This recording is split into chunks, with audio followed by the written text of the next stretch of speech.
ദേവദേവൻ, വിശ്വേശ്വരൻ മുതലായ പ്രയോഗങ്ങൾ സംഭവത്തിൻ്റെ പ്രപഞ്ചവ്യാപകമായ പ്രാധാന്യമാണ് സൂചിപ്പിക്കുന്നത്.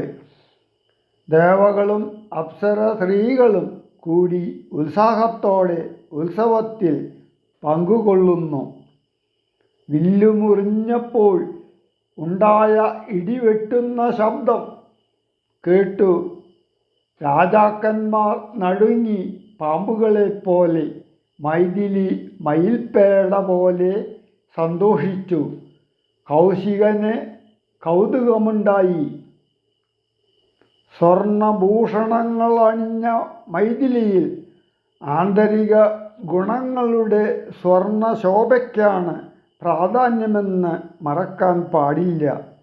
യൗവനത്തിൻ്റെ വസന്തകാന്തിക്കും അവിടെ സ്ഥാനമുണ്ട്.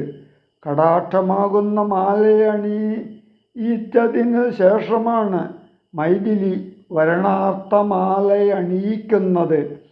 സീതാദേവിക്ക് തികച്ചും അനുരൂപനായി ശോഭിക്കുന്ന രാജകുമാരനെ കണ്ടപ്പോൾ എല്ലാവരും ആനന്ദത്തിൽ മുഴുകി. അതിൽ ലോകത്തിൻ്റെ ശോഭനമായ ഭാവിയെ സംബന്ധിക്കുന്ന പ്രതീക്ഷയും അടങ്ങിയിരിക്കുന്നു. ദൂതന്മാരെ പത്രവുമായി ദശരഥ മഹാരാജാവിൻ്റെ അടുത്തേക്ക് അയക്കണമെന്ന് ജനകൻ പറയുന്നു. പാട്ടുമാട്ടവും കൂത്തും പുഷ്പവൃഷ്ടിയുമോരോ കൂട്ടമേ വാദ്യങ്ങളും മംഗളസ്തുതികളും. ദേവകളൊക്കെ പരമാനന്ദം പൂണ്ടു ദേവനെ സേവിക്കയും അപ്സര സ്ത്രീകളെല്ലാം ഉത്സാഹം കൈക്കൊണ്ടു വിശ്വേശ്വരനുടെ വിവാഹോത്സവാരംഭാഘോഷം കണ്ടു കൗതുകം പൂണ്ടാർ. ജനകൻ ജഗത് സ്വാമിയാകിയ ഭഗവാന് ജനസംസദി ഗാഢാശ്ലേഷവും ചെയ്താനല്ലോ. ഇടിവെട്ടിടും വണ്ണം വിൽമുറിഞ്ഞൊച്ച കേട്ടു നടുങ്ങി രാജാക്കന്മാർ ഉരകങ്ങളെപ്പോലെ. മൈഥിലി മയിൽപ്പേട പോലെ സന്തോഷം പൂണ്ടാൾ. കൗതുകമുണ്ടായി വന്നു ചേതസി കൗശികനും. മൈഥിലി തന്നെ പരിചാരികമാരും